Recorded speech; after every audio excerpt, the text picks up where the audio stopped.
Alrighty, welcome back to Nutrition Simplified. I'm so excited. I'm so excited. I'm so pumped and just happy to talk about food. It's something I'm going to just honestly be a geek about until the day that I die. It's just one of those things that I really am passionate about, and hopefully you can sense that through this video. But let's talk about reality, real stuff. How in the world do we pay to eat good quality food, good quality eggs? Milk, we'll get into that one. That's a crazy subject all on its own. All of these things, good sugars, getting rid of fats that aren't good for us, that are clogging our arteries. How do we afford this stuff? Because I've had different conversations with different people throughout this span of time that I've been researching this stuff on and off. And many people get so intimidated thinking, I can't afford this. I can't afford it at all. And if I can't afford it, thus I can't eat that way. I'm just going to have to settle for what I've got. And I can't sit here and know what your scenario is in your life financially, but I can give you some tips and things to think about. Food for thought, no pun intended, but food for thought, if you will. Um, I'm so silly. Food for thought, if you will, on what you can do so that you can incorporate these things into your life. You may not be able to do a huge shift automatically. It may take you some time, especially your taste buds. It may take some time to adapt to things that are healthier because our taste buds are so jacked up, to be honest, with the food that we've been eating off of shelves, that are just pumped with synthetics and additives and sugars and whatnot that are naturally addictive. So, what can you do? Let's get to the point. What can you do? Now, if you are like us and you're in a one income household, which we are, um, it's not easy. It's not easy. And you really have two options. Either you can see if you can qualify through your government assistance programs for something like SNAP or EBT, federal cash aid, or you can look into using a credit card to feed yourself healthy foods if you're comfortable getting into some debt until your income, your one household income, is at a place where you can afford all this on your own without needing assistance of outside sources. Does that make sense? So if you're on a one income household like us and your family, those are really your two options there. Now, the reason I bring up the EBT is because you can buy organic food with that. With WIC, you cannot at all. And what they're giving women, in my opinion, is a darn shame.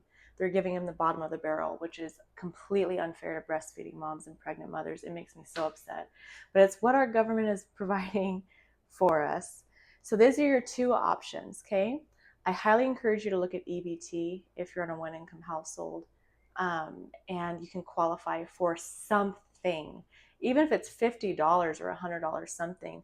You guys, a ton of people out there right now, a ton, and it's not to bash anybody, but it's a reality, have like 700 something in EBT money. It's crazy. It's crazy and it's real.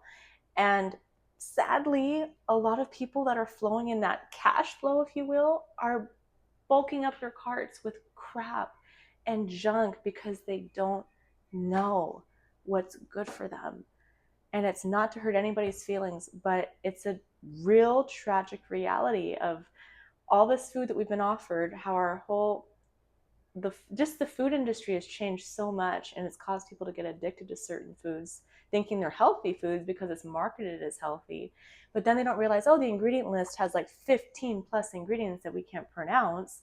It's crazy. So back to what we're talking about. Those are your two options, okay, if you're a one income household. Now, if you're a single person, you have no kids, you're not married, but you do at least have a part-time job, we'll just say that. If you have a full-time job, even better. But if you have a part-time job, you're living at home, or say you have a full-time job or a part-time job, you're living with a few roommates, okay? So you have some bills that are, on the table, phone bill, PG&E, etc. If you don't have any of that and you're living at home for free, that's even better for you, all right? There's so much that you can do with what you've got, okay? There are government assistance programs too for single people where you can get EBT as well. So look into that. You don't have to be pregnant or with a child or married to get EBT, okay? You'll have to look into where you're living. It depends on the state. I'm not super knowledgeable on that, so you'll have to do that research on your own. But you can look into that, and you can also look at where is your income going to besides bills that are true, things that are important. Besides that, where is your money going? Are you getting your nails done? Are you getting your hair highlighted or dyed often? Are you buying makeup? Are you buying clothes often? Are you taking yourself to Starbucks often? Are you eating out? Whether if it's fast food or restaurants, are you going on trips with your girlfriends? Where is that money going if it's not just to bills? If you have any money going anywhere else and you can't get on a government assistance program, then yeah, I would recommend that you look there. Do you have any excess money that's going towards anything that is really, truly not of great importance besides your PG&E, your phone bill, house rent, whatever, etc.? If you do, I really encourage you, if you want to take good care of your body, it's a big transition because, we love things as a society, as people. We love materials. It's natural, it's understandable. But I really want to encourage you to love your body more, because it doesn't matter how cute you look with your hair done and your nails done and the trips you go on with your girlfriends and how many coffees you drink at Starbucks, if you're literally falling apart from the inside out because of what you're consuming. It doesn't matter. And especially when you become pregnant, it matters your nutrition greatly. It's not to bash anybody, but it's a real hard truth that we got to face if we want to be healthy. And if you're here, I'm guessing you want to be healthy. So I would say look at those two things there if you're a single person, okay?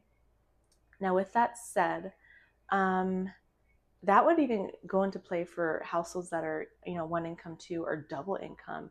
And, you have it, just check and look. Do you have any excess cash flow going to anything that is not truly necessary?